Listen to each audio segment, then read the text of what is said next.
প্রিয় শিক্ষার্থী, আশা করি ভালো আছো। এই করোনাকালীন সময়ে তোমরা তোমাদের বাসার মধ্যে অবস্থান করে স্বাস্থ্যবিধি হয়তোবা মেনে চলার চেষ্টা করছো।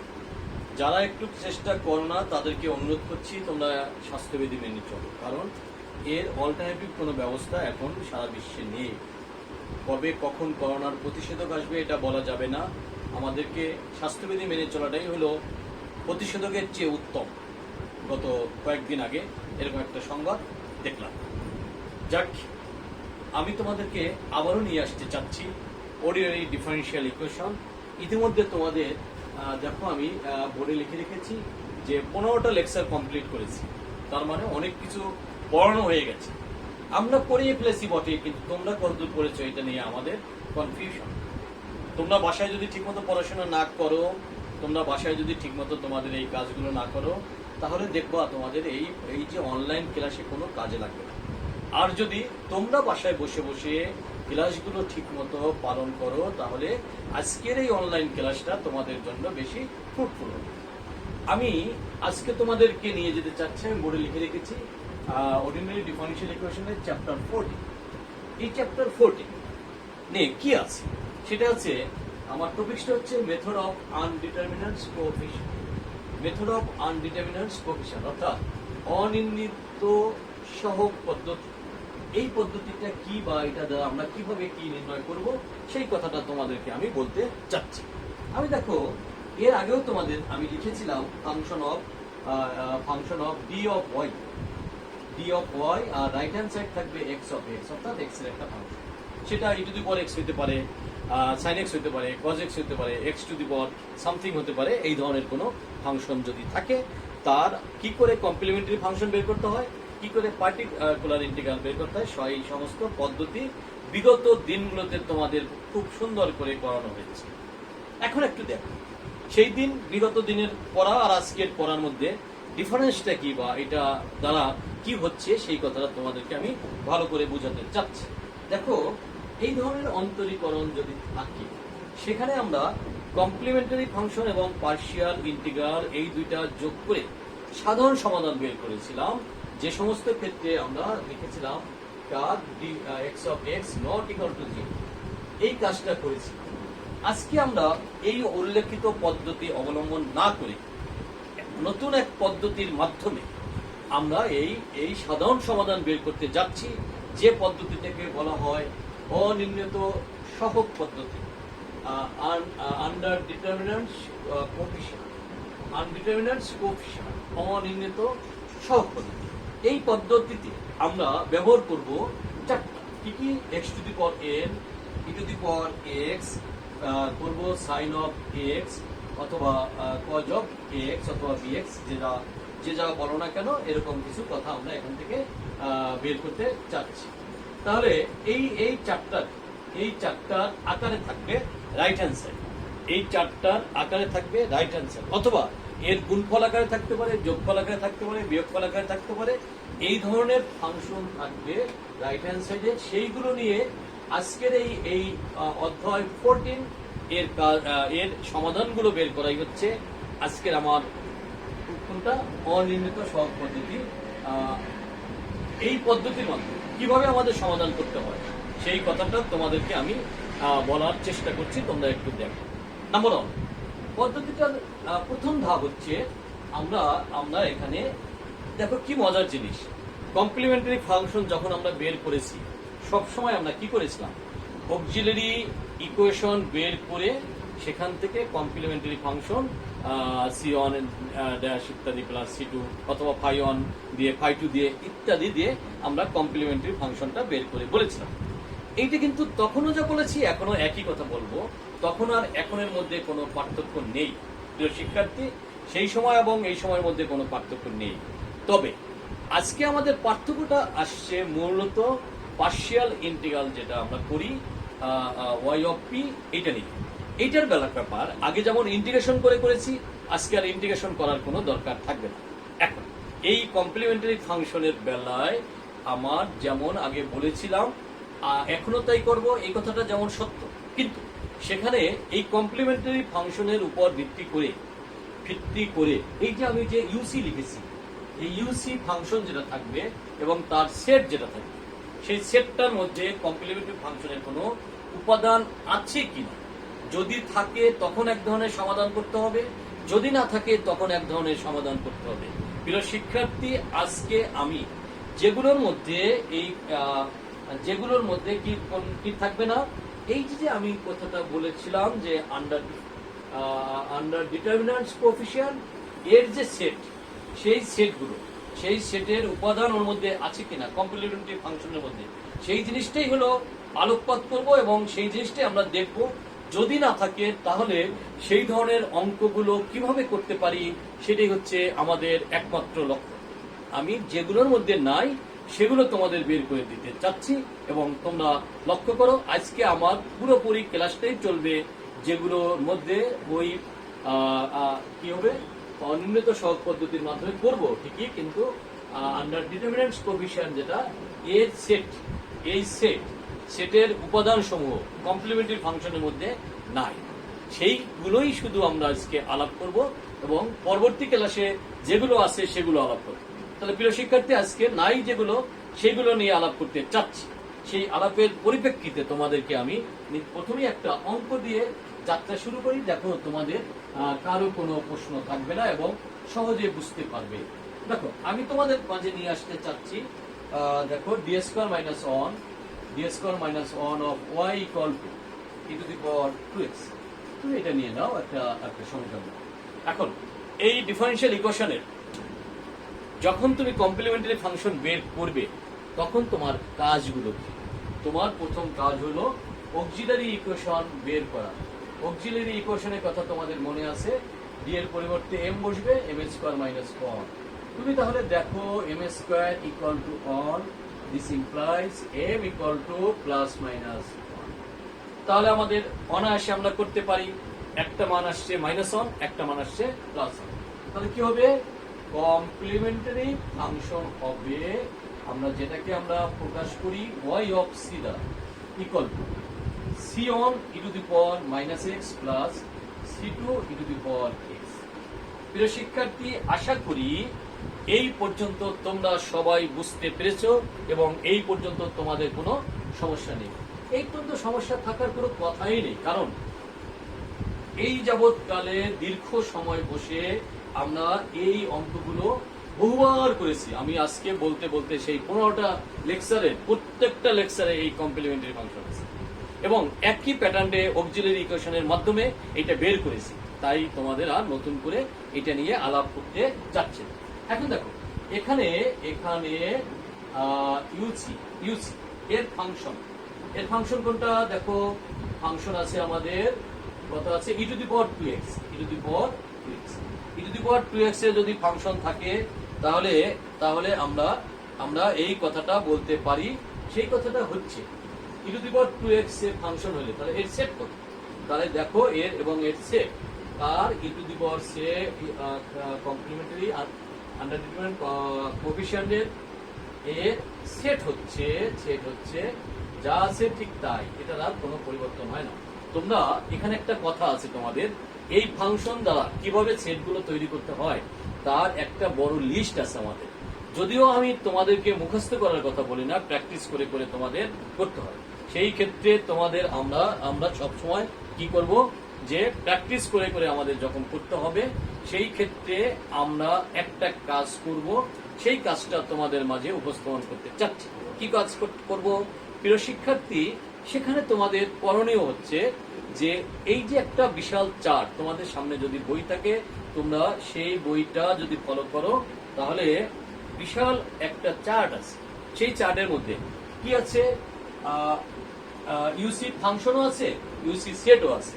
e to the power x থাকলে e to the power x থাকে, ফাংশন এবং সেট একই জিনিস থাকে। কোনো কোনো ক্ষেত্রে দেখবা ফাংশন এবং সেট একই জিনিস না, পার্থক্য আছে। তুমি তখন সেই সেটটা একটু কাইন্ডলি তোমার যখন অঙ্ক করা শুরু করবা তার আগে আগে আগে আগে এটা প্র্যাকটিস করবা। প্র্যাকটিস করলেই তুমি এই অঙ্কগুলো সহজে তুমি পারবে, না হলে তুমি পারবে না। কারণ এখন আমি তোমাকে জানতে হবে যে function e to the power x থাকলে বা 2x থাকলে বা যাই থাক না কেন, তার সেটও যে ওইটা, এটা যদি তুমি না জানো তাহলে তুমি কোনো অঙ্ক করতে পারবে না। এটা তুমি না জানলে কোনো অঙ্ক তুমি করতে পারবে না। তাহলে তোমাদের প্রথম ধাপ হচ্ছে তোমাকে আমি এটা জানানোর চেষ্টা করছি। তাহলে একটু তাকাও প্রিয় শিক্ষার্থী, তাহলে জানানোর চেষ্টাটা একটু দেখো।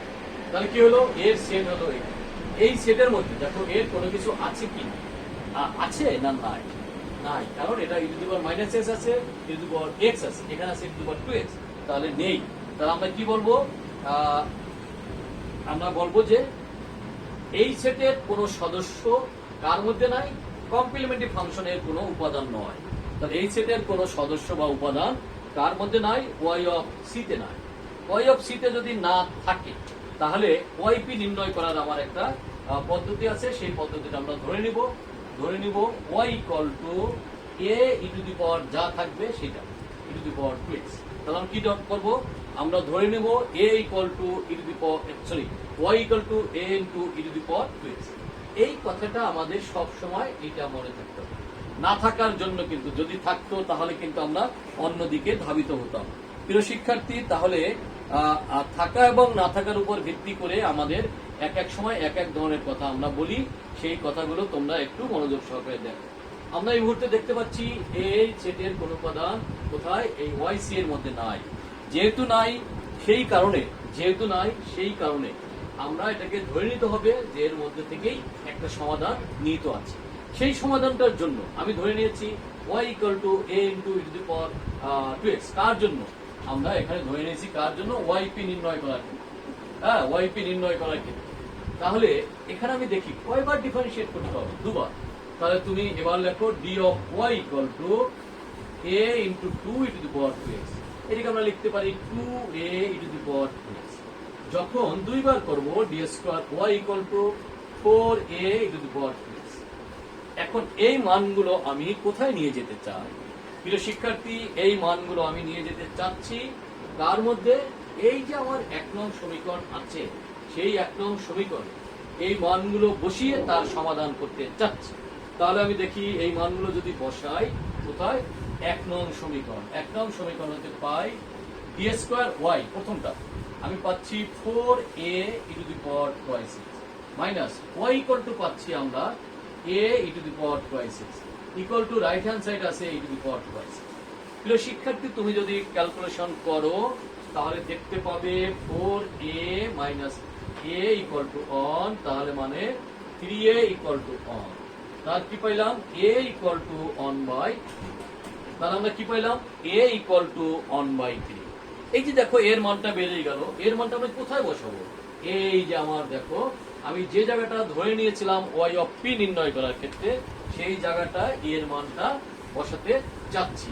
তাহলে দেখো, তাহলে আমরা এখান থেকে লিখতে পারি, দেখো তাহলে আমরা লিখতে পারি, আমি এই জায়গাটাকে একটু মুছে দেই তোমাদের জন্য সুবিধা হবে। তাহলে কি হবে, তাহলে y of p equal to y of p এর মান কি পেলাম, অন থার্ড। তারপরে কি পাবো, ই টু দি পাওয়ার 2x। দেখো এই যে ওয়াই সির মান আছে এখানে, এই যে ওয়াই পির মান হয়ে গেল, তাহলে দুইটা মিলে তার সমাধান হবে, এটা আমরা সবাই জানি। তাহলে জেনারেল সমাধান কি, নির্ণয় সমাধান বা সাধারণ সমাধান, যে যেভাবেই বলো না কেন, সেই কাজটা আমি এখন লিখে দিতে চাচ্ছি। সাধারণ সমাধান কি আমরা কি দিয়ে প্রকাশ করেছি, আমরা সাধারণ সমাধানকে প্রকাশ করেছিলাম সমাধান। সাধারণ সমাধানকে আমরা কি প্রকাশ করেছিলাম, প্রিয় শিক্ষার্থী, y equal two y of c plus y of p দ্বারা, y of c plus y of p দ্বারা। তাহলে এই দুইটা কাজ আমি যখন করেছি, তখন দেখো আমরা এখানে কি লিখবো, y of c plus y of p। দেখো y অফ c কি ছিল, c1 E to the power minus x plus c2 E to the power x plus 1/3 E to the power 2x। তাহলে প্রিয় শিক্ষার্থী, তাহলে আমাদের এটা এভাবে হয়ে যাবে। তোমাদের এই ব্যাপারে আশা করি কারো কোনো প্রশ্ন থাকার কথা নয়।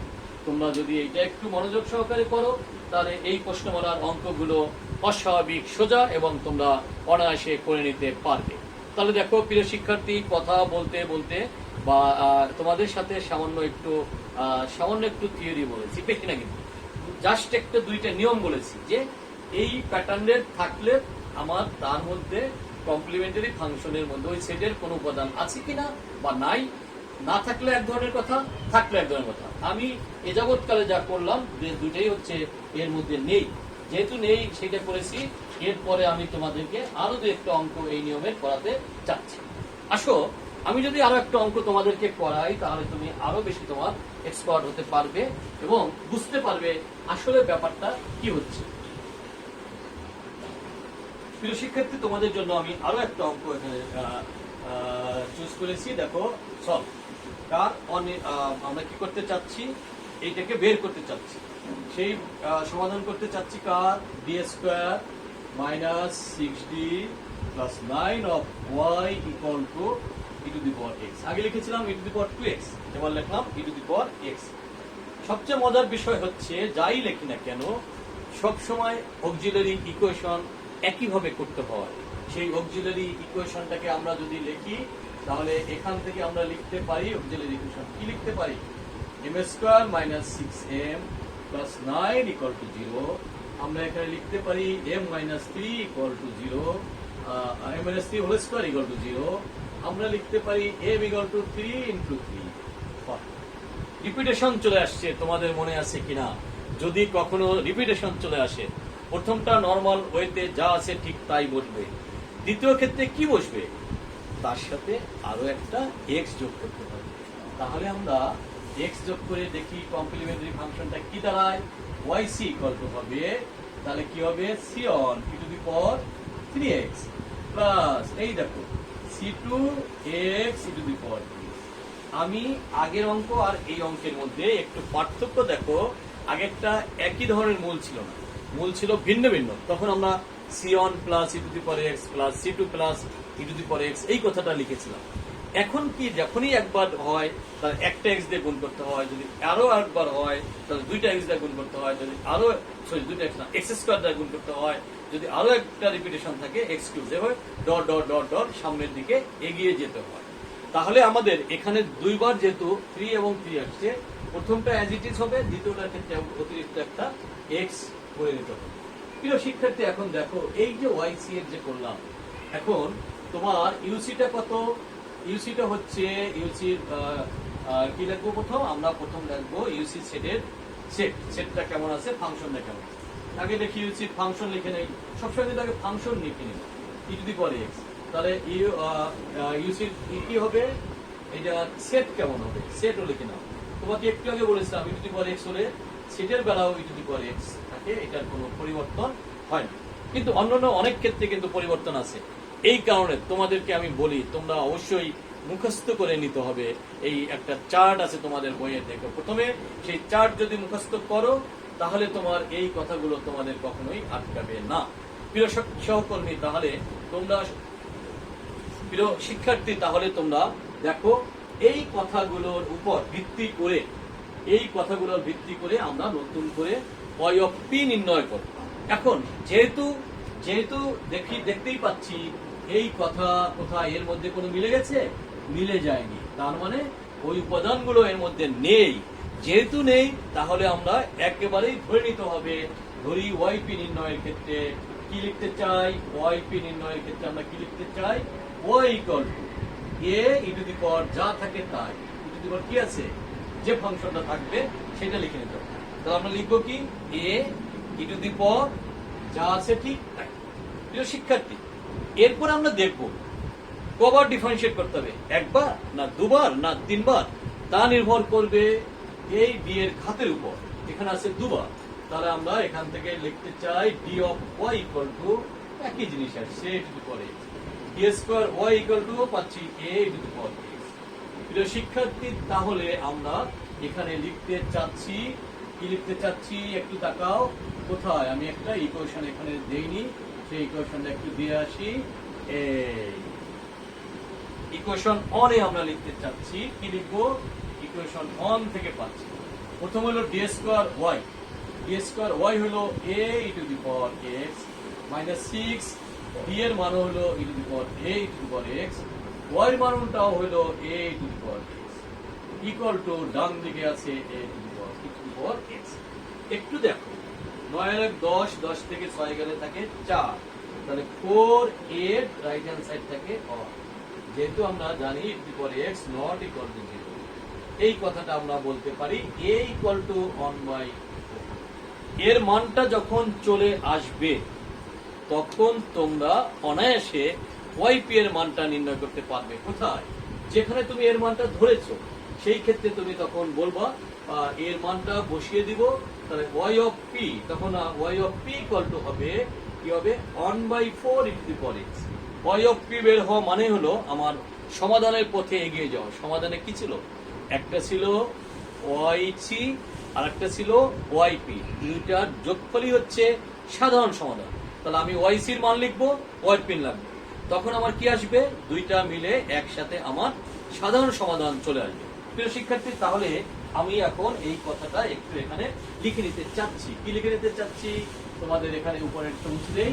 তাহলে আমরা এখন ওয়াই অফ পি এর মানটা এখানে লিখে নিই, আর বাকিটুকু আমি এখানে মুছে দিলাম। দেখো ওয়াই অফ পি এর মানটা কি হবে? তাহলে ওয়াই অফ পি এর মানটা হলো পার্টিকুলার ইন্টিগ্রাল, যেটা এ ছিল a two the power x, এর মান আমরা কি পেলাম? 1/4 টু দি পাওয়ার। এখন দেখো সাধারণ সমাধান। প্রিয় শিক্ষার্থী, আমাদের সাধারণ সমাধানই বের করতে বলছে। সাধারণ সমাধান কি হবে? y equal two yc plus y of p। এইটাই ছিল আমাদের সাধারণ সমাধান। যেহেতু সাধারণ সমাধান এটা, তাহলে আমি এখন মানগুলো বসিয়ে দিই। এই জন্য আমি এটা কিন্তু মুছি না। তাহলে আমি এখানে মানগুলো একবারে লিখি, ইকুয়াল টু দিয়ে বলি equal to y equal two, তাহলে এটা plus 1/4 into the power x। দেখো দেখতে দেখতে তোমার আরো একটা সমাধান হয়ে গেল। তাহলে কি হলো? আমরা একই নিয়মের দুইটা অঙ্ক করলাম। তাহলে তোমাদের প্র্যাকটিস হয়ে গেল। আমি তোমাকে আরো একটা অঙ্ক করাবো, এটা একটু পার্থক্য আছে। দুইটা অঙ্কই আমি করেছি ই টু দি পাওয়ার এক্স দিয়ে। আমি এবার সাইন এক্স কজ এক্স এর ফাংশন দিয়ে একটা করাতে চাচ্ছি। আর ভবিষ্যতে আরো একটা অঙ্ক করাবো x two the power N দ্বারা। তার মানে আমার এখানে ছিল x two the power N আকৃতির, আমার ওখানে ছিল ই টু দি পাওয়ার এক্স আকৃতির, আমার ওখানে ছিল সাইন এক্স আকৃতির অথবা কজ এক্স আকৃতির। যেহেতু এগুলো ছিল, সেই কারণে আমরা এই প্রত্যেকটা অঙ্কের একটা দুইটা করে দেখালেই তোমরা বাসায় গিয়ে বাড়ির যত অঙ্ক আছে সব প্র্যাকটিস করতে পারবে। আমি তোমাদের মাঝে এখন উপস্থাপন করতে চাচ্ছি। দেখো আমি সেই অঙ্কটাই, তোমরা একটু ভালো করে তাকাও। তা হচ্ছে, যদি তোমাদের অঙ্কটা এরকম থাকে, সলভ, তোমরা একটু তাকাও, সলভ। আমি লিখেছি d square plus 2d minus 3 of y equal to sine of. তুমি সাইন এক্স লিখতে পারতা, কজ এক্স লিখতে পারতা, যাই লেখো না কেন একই রকম হবে। সাইন এক্স এরও যেভাবে সমাধান করতে হবে, কজ এক্স এরও একইভাবে সমাধান করতে হবে। প্রিয় শিক্ষার্থী, তাহলে অক্সিলারি ইকুয়েশন হবে m square plus twice m minus 3 equal to 0। Auxiliary equation হবে m square plus twice m minus 3 equal to 0। m square plus twice m minus 3 equal to 0 যেহেতু অক্সিলারি ইকুয়েশন হবে, সেই কারণে তুমি এখান থেকে একটু দেখো কমপ্লিমেন্টারি ফাংশন কি করে নির্ণয় করতে হবে। প্রিয় শিক্ষার্থী, আমি এখন যদি মিডল টার্ম ব্রেক করি, তাহলে তুমি এরকম একটা কথা পাবে। এবার দেখো m n কমন নিয়ে m প্লাস 3 মাইনাস 1 কমন নিলে m প্লাস 3 ইকুয়াল টু 0। তাহলে আমরা পাচ্ছি m plus 3 m minus 1 equal to 0। প্রিয় শিক্ষার্থী, তুমি তাহলে দেখতে পাচ্ছ m এর দুইটা মান চলে আসছে। একটা মান আসছে মাইনাস 3 আর একটা মান আসছে 1। তাহলে কমপ্লিমেন্টারি ফাংশনটা কি হবে? কমপ্লিমেন্টারি ফাংশন হবে, আমরা কি দিয়ে প্রকাশ করি? yc। তাহলে কি হবে? c on e to the power minus 3x plus c2 e to the power x। এখন আমার ইউসিটা কত? ইউসিটা কত সেটা আমরা দেখি। আমরা ইউসির কথা যে বলেছিলাম, ইউসি ফাংশন, তোমরা একটু লক্ষ্য করো ইউসি ফাংশনটা কেমন আছে। ইউসি আমি এই পর্যন্ত পুরোটা মুছে দিতে চাচ্ছি। প্রিয় শিক্ষার্থী, তাহলে ইউসি ফাংশনটা তোমরা একটু লক্ষ্য করো যে আমি কি লিখি। ওই যে লিখে রেখেছি ইউসি ফাংশন কেমন আছে? ইউসি ফাংশন সাইন এক্স। এখন দেখতে হবে এর সেট কি। ইউসি ফাংশন হলো সাইন এক্স, আর ইউসি সেট কি? ইউসি সেট হচ্ছে সাইন এক্স যদি থাকে তোমাদের এটা জানতে হবে। দেখো আগে লিখেছিলাম ই টু দি পাওয়ার এক্স এর e to the power x e to the power 2x এর e to the power 2x, কিন্তু sin x থাকলে তা হয় না। sin x থাকলে তার সাথে অতিরিক্ত আরেকটা চলে আসে cos of x। হ্যাঁ, sin x থাকলে তার সাথে চলে আসে cos of x। এই দেখো অতিরিক্ত একটা টার্ম চলে আসছে। তুমি যদি এই চারটা মুখস্থ না করো তাহলে তুমি কিভাবে জানবে sin x এর এইটা আসছে? একটু কষ্ট হলো তোমাদেরকে এই চারটা আমি মুখস্থ করতে বলছি, একবার দুবার দেখলেই হবে। ওখান থেকে ফাইন্ড আউট করতে হবে কোনগুলো পরিবর্তন হয় না, কোনগুলো পরিবর্তন হয়ে কি আসে, এটা তুমি দেখলেই তুমি পারবে। প্রিয় শিক্ষার্থী, এখন দেখো এই জিনিস আর এই জিনিসের মধ্যে কোথাও কোনো মিল আছে? মিল আছে না। ইউসি সেটের কোনো উপাদান ওয়াইসি তে নাই, কারণ এই ইউসি সেটের কোনো উপাদান কোথায়, এর কোনো উপাদান ওয়াইসি তে নাই।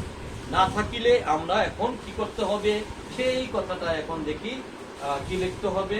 ওয়াইপি নির্ণয় করার জন্য আমরা ধরতে হবে, কোন ক্ষেত্রে ধরতেছি দেখো, ওয়াইপি নির্ণয়ের ক্ষেত্রে কি ধরতেছি, ওয়াই ইকুয়াল টু আগে যা ছিল এখনের এটা কিন্তু আগে ছিল লিখতাম a into e to the power x।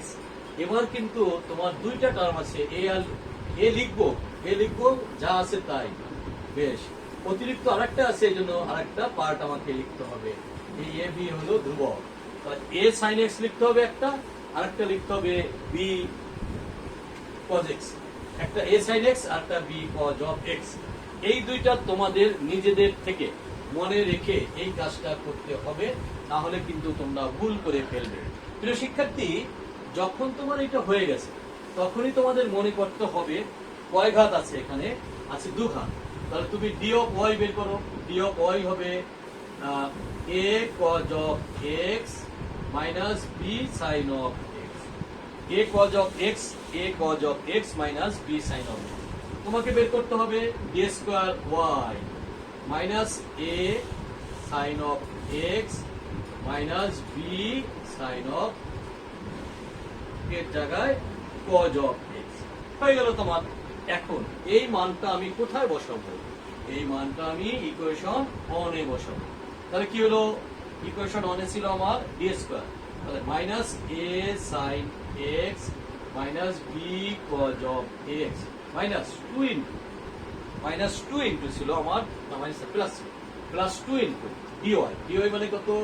2a cos of x minus 2b sin of x। তারপর ছিল কত আমার? Minus 3y, minus 3a sin x minus 3b cos of x equal to ছিল আমার রাইট হ্যান্ড সাইডে যা ছিল সেই কথাটা দেখো sin x। প্রিয় শিক্ষার্থী, যাদের এই পর্যন্ত লেখা হলো তারা সাইনের গুলোকে এক পাশে নিয়ে আসো। একটা তিনটা একটা কত? 4টা মাইনাস 4a। এখানে দেখো মাইনাস 2b, তাহলে আমি এর সাথে একটা sin x লিখে ফেলি। তাহলে আমরা দেখতে পাচ্ছি 4a minus 2b into sin x। কজের বেলায় কি আসছে একটু দেখো। কজের বেলায় আমরা দেখতে চাচ্ছি, কজের বেলায় আমরা দেখতে যদি চাই সেখানে আমরা দেখতে পাই, দেখো 4 3 আর 4 প্লাস মাইনাস 4b আর কত আছে? Plus 2a into cos of x equal to sine of. আশা করি তোমরা সবাই এই পর্যন্ত বুঝতে পেরেছো। এখন দেখো, যদি বুঝতে পেরেছো তাহলে কিভাবে এর সমাধানটা বের করতে হয় সেই কাজটা এখন শিখাতে যাচ্ছি। তুমি সহগ সমীকৃত করো, সহগ সমীকৃত করে। প্রিয় শিক্ষার্থী, তুমি যদি সহগ সমীকৃত করো তাহলে দেখতে পাবে minus 4a minus 2b equal to হচ্ছে 1 আর minus 4b plus 2a equal to 0। তুমি নিচের জায়গা থেকে এর মানটা একটু নিয়ে আসো। তুমি নিচের থেকে এর মানটা দেখো। আমি লিখতে পারি minus 4b equal to minus 2a, a equal two 2b। তাহলে কি হলো? a ইকুয়াল টু আমরা পাচ্ছি 2b। তাহলে এই ইকুয়েশনে যদি বসাই minus 4 into 2b minus 2b equal to 1 minus 10b equal to 1 b equal to minus 1/10। অতএব a equal two 2 into minus 1/10 equal to minus 1/9। তাহলে তোমার y এর মানটা কি হবে সেটা আমরা দেখতে পাচ্ছি। y এর মানটা তোমরা একটু তাকাও, y এর মানটা কত হলো, y equal two -1/5 sin of x -1/10 cos of x। প্রিয় শিক্ষার্থী, তাহলে এবার আমাদের লাস্ট লাইনটা লিখলেই তোমাদের অঙ্কটা হয়ে যাবে। সেটা হচ্ছে সাধারণ সমাধান। সাধারণ সমাধান কেমন ছিল তোমার? সাধারণ সমাধান কি ছিল? y equal two y of c plus y of p। এটা হবে কি তোমার y অফ p। তাহলে দেখো ছিল কি c on e to the power 3x, আমাদের ছিল c on e to the power 3x plus c2 e to the power x plus minus 1/5 sin x minus 1/10 cos of x। তাহলে তোমাদের অঙ্ক শেষ। প্রিয় শিক্ষার্থী, তাহলে তোমাদের এই নিয়মের অঙ্ক হয়ে গেলে তোমরা পরবর্তী দিন আমি আজকে সাইন দিয়ে দেখালাম, আমি e to the power x দিয়ে দেখালাম, আমার আরো রয়ে গেছে যে বাকি যেগুলো এটা দেখাবো। তারপরের দিন আমি তোমাদের দেখাবো যদি কিনা ওই yc u অফ c এর মধ্যে ওই উপাদানগুলো কার c অফ yc এর মধ্যে না থাকে, যেটা দেখালাম পরের দিন দেখাবো। সবাই আজকে ভালো থাকো, আজকে পর্যন্তই থাক। সবাই সুস্বাস্থ্য কামনা করে এখানেই শেষ।